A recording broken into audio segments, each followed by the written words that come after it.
Appointment है इनका? No sir. कौन है आप? अपॉइंटमेंट नहीं है सर मेरा, पर आपको देने के लिए मेरे पास पूरी फीस है।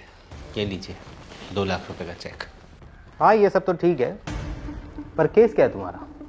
केस नहीं है सर, इन 2 लाख के बदले मुझे आपका हाथ चाहिए। Excuse me. क्या फैलियां बुझा रहे हो? सीधा सीधा बताओ ना, बात क्या है? इतनी जल्दी भूल गए सर? अभी तो इस बात को 3 महीने भी पूरे नहीं हुए। किस बात को? मिस्टर, प्रॉब्लम क्या है आपकी? मुझे आपसे कोई प्रॉब्लम नहीं है। मेरी प्रॉब्लम तो मेरे सामने बैठी हुई है, the great lawyer Vishwanath Singh, जो आज तक कोई केस नहीं हारे, चाहे इनका क्लाइंट अपराधी ही क्यों ना हो। सीधा सीधा बोलोगे बात क्या है, या धक्के मार के निकलवाओ यहाँ से बाहर? धक्का तो आप मुझे मार ही चुके हैं सर, ऐसे अंधेरे गड्ढे में जहाँ मेरा कोई भविष्य नहीं है। ये नशा वशा शराब पी कर आए? नशा करके आए हो क्या तुम?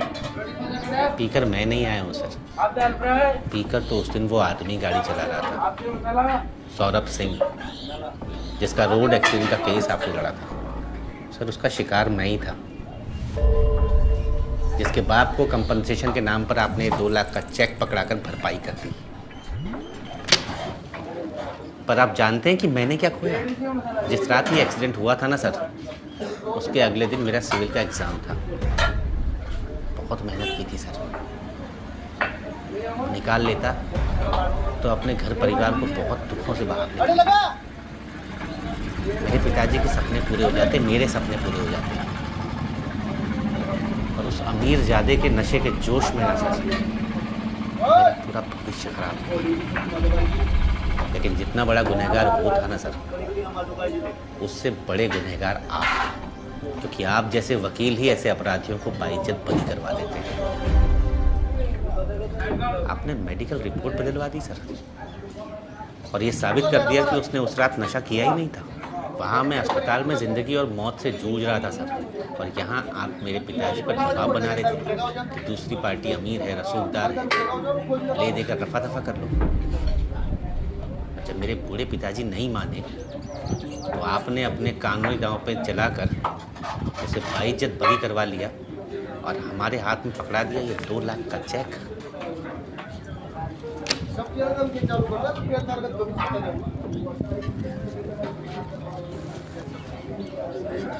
देखो, तुम्हारे साथ जो भी कुछ हुआ उसका मुझे दुख है, लेकिन मैं एक लॉयर हूँ, मेरा काम है केस लड़ना और अपने क्लाइंट को केस जितवाना। मुझे नहीं लगता कि तुम्हें बहुत ज़्यादा इमोशनल होने की ज़रूरत है। ये बाजार है, इमोशन की कोई कीमत नहीं होती। सर पर न्याय व्यवस्था तो सबको इंसाफ दिलाने के लिए बनाई गई थी ना। आप लोगों ने इसे धंधा बना दिया है। क्या लगता है आपको ये अपराधी बाइज्जत बरी होने के बाद दोबारा ये अपराध नहीं करेगा? करेगा सर, और खुलकर करेगा। ये सोचकर करेगा कि पैसे की ताकत से वो कानून को अपने जूते की नोक पर रख सकता है, और ये सब आप जैसे लोगों की वजह से होगा। आपने कहा ना ये बाजार है, यहाँ इमोशन की कोई कीमत नहीं होती, लेकिन मैं कीमत लगाता हूँ। ये लीजिए 2 लाख रुपए, इसके बदले मुझे आपका सीधा हाथ चाहिए। क्या बकवास कर रहे हो तुम? क्यों सर? आपने भी तो मेरे हाथ की कीमत लगाई थी ना 2 लाख रुपए। एक्सीडेंट में मेरा हाथ ये बेकार हो चुका है सर, मैं इससे अब कुछ नहीं कर सकता। आपने तो मुझसे मेरा पढ़ने लिखने का हक भी छीन लिया। सर अगर यही समाज की कानून व्यवस्था है ना, तो वो लोग बहुत अच्छे हैं जो मौके पर ही फैसला सुना देते हैं। बताइए, देंगे इन 2 लाख के बदले अपना हाथ मुझे? और अगर नहीं ना सर, तो आपकी हिम्मत कैसे हुई मेरे हाथ की कीमत लगाने की?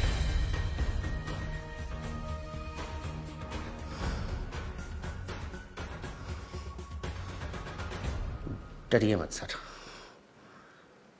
मैं आपको कुछ नहीं करूँगा, लेकिन मुझे भरोसा है सर कि जहाँ नीचे वाले इंसाफ करने में गलती कर देते हैं ना, वहाँ ऊपर वाला इंसाफ करता है। याद रखना सर। और ये 2 लाख की भीख ना सर, मैं आपके मुंह पे मारता हूँ।